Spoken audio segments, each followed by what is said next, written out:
Olá, Carlos Francischini, seja mais uma vez muito bem-vindo, muito bem-vinda à Universidade do DNA. Olha só, você já parou para pensar por que uma pessoa toma um remédio para depressão ou ansiedade e tem ótimos resultados, enquanto uma outra pessoa toma esse mesmo medicamento e tem efeitos colaterais terríveis? A explicação para isso está no nosso DNA e existem exames específicos que podem direcionar para o médico qual medicamento é mais adequado para cada pessoa. Acompanhe esse vídeo até o final que eu vou te explicar como isso é possível. Bom, antes de mais nada, sempre lembrando, tá gostando dos vídeos? Não se esquece de se inscrever no canal e ativa todas as notificações. Se você não ativar todas as notificações, o YouTube não te lembra. Também dá um like aí para mostrar para o YouTube que o conteúdo é relevante. Compartilha também com seus amigos, principalmente por WhatsApp.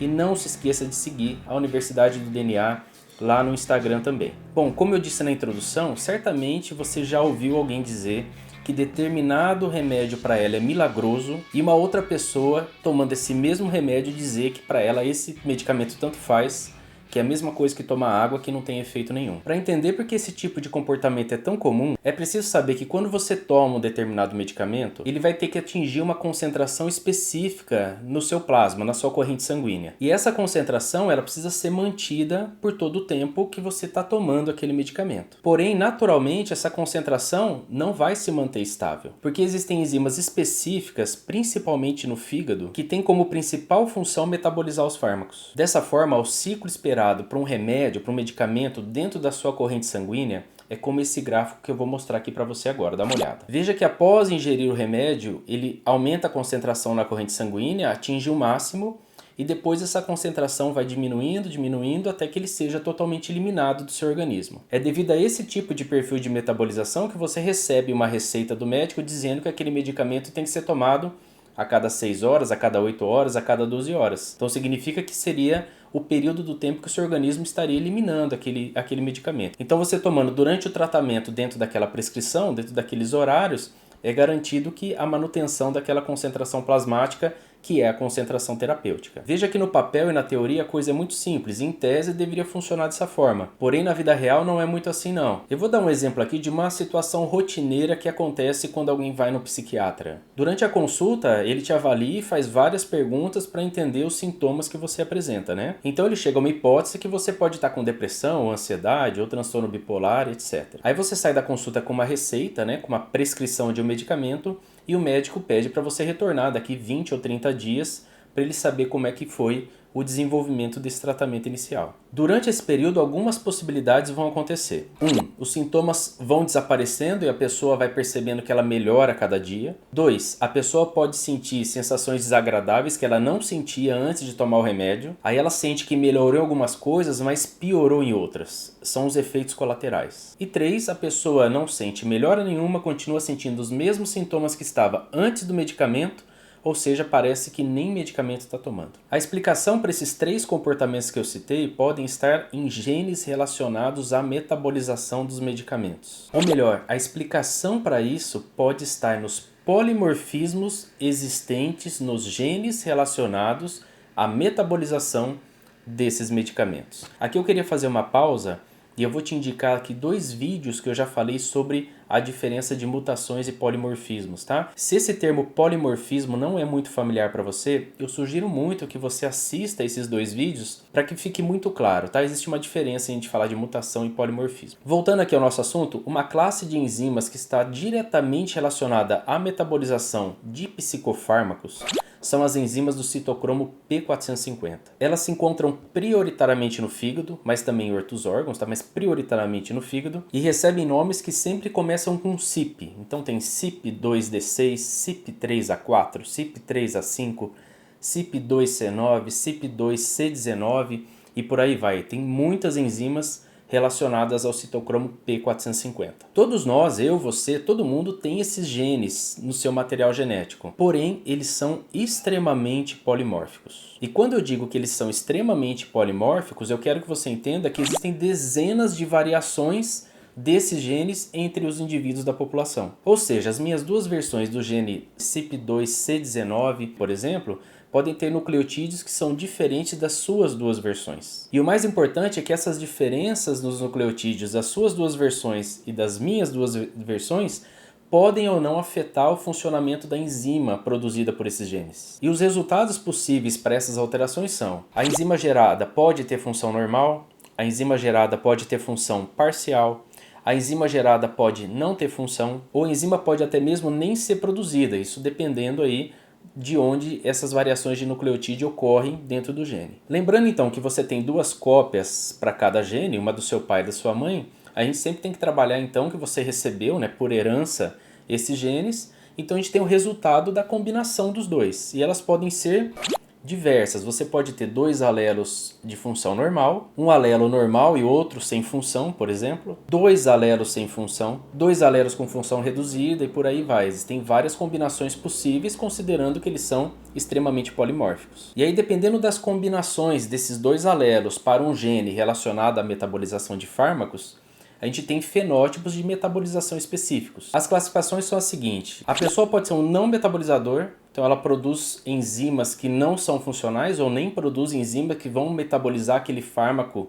que ela está tomando. Ela pode ser um metabolizador intermediário, quando ela vai metabolizar aquele fármaco, só que mais lentamente do que deveria. Ela pode ser um metabolizador normal, que vai metabolizar aquele fármaco normalmente, seguindo a bula, os padrões da bula, por exemplo. E pode ser um metabolizador rápido, que pode metabolizar o medicamento muito mais rápido do que seria o adequado. Agora eu vou te dar um exemplo aplicado para você entender o reflexo desses perfis de metabolização para cada pessoa.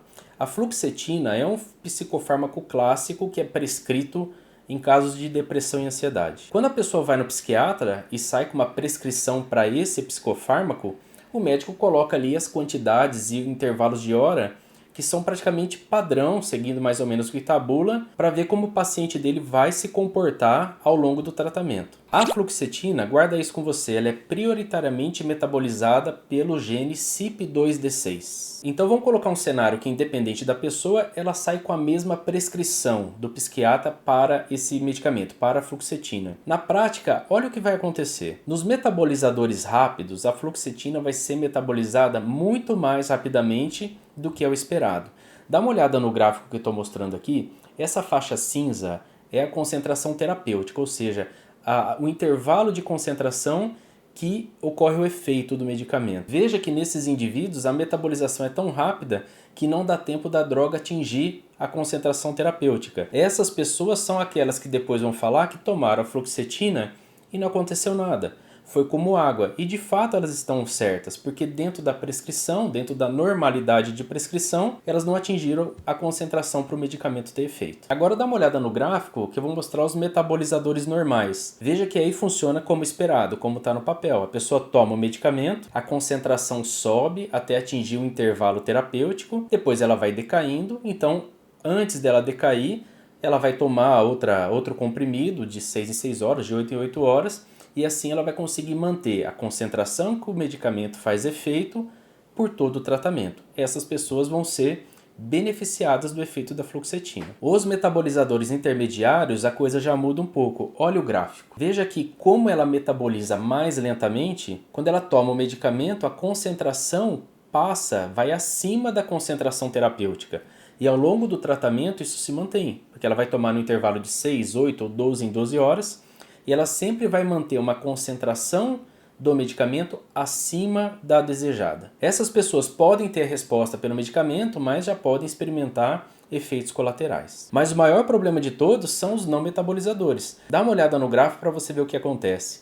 Como ela tem, a fluoxetina é prioritariamente metabolizada pela CYP2D6, quando a pessoa toma o medicamento dentro do intervalo de horas prescritos pelo médico, a tendência é que a concentração plasmática só vá aumentando nessa pessoa. Porque como ela não metaboliza, a cada dose desse medicamento a concentração fica maior, maior, maior. São essas pessoas que vão apresentar os piores efeitos colaterais para esse medicamento, porque ele vai estar sempre em níveis tóxicos. E é por causa desse conjunto de cenários que no mundo ideal seria importante, antes de qualquer pessoa tomar um psicofármaco, que ele fizesse um exame que é oferecido por muitos laboratórios de DNA, chamado de exame de farmacogenética. A proposta é extremamente simples. Primeiro, você vai até o laboratório, ou contrata um kit de coleta até a sua casa. Após a coleta, o material é submetido à extração de DNA, como qualquer exame de DNA tem que ser. Depois disso, vários genes já conhecidos relacionados à metabolização de psicofármacos são sequenciados e depois os polimorfismos existentes em cada um desses genes são analisados. O levantamento desse conjunto de polimorfismos para cada gene leva à conclusão então do fenótipo de metabolização para cada gene que foi analisado. Então o laboratório emite um laudo com uma relação de psicofármacos que podem ser mais bem metabolizados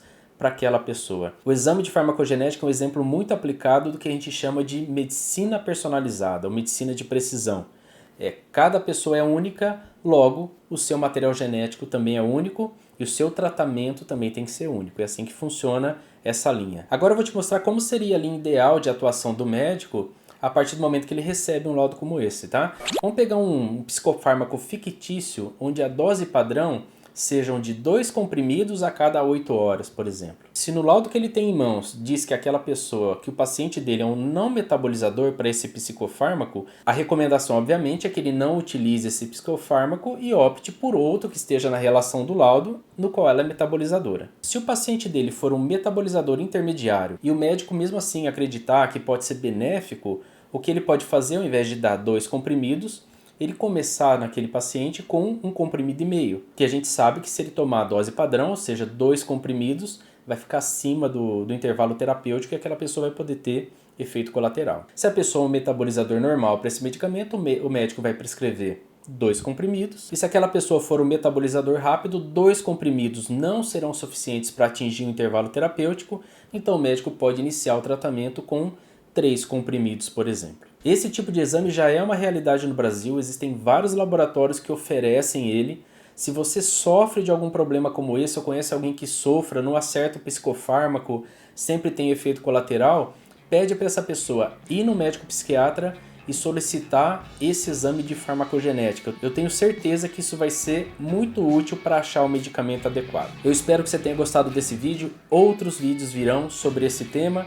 Te encontro nos próximos. Até mais.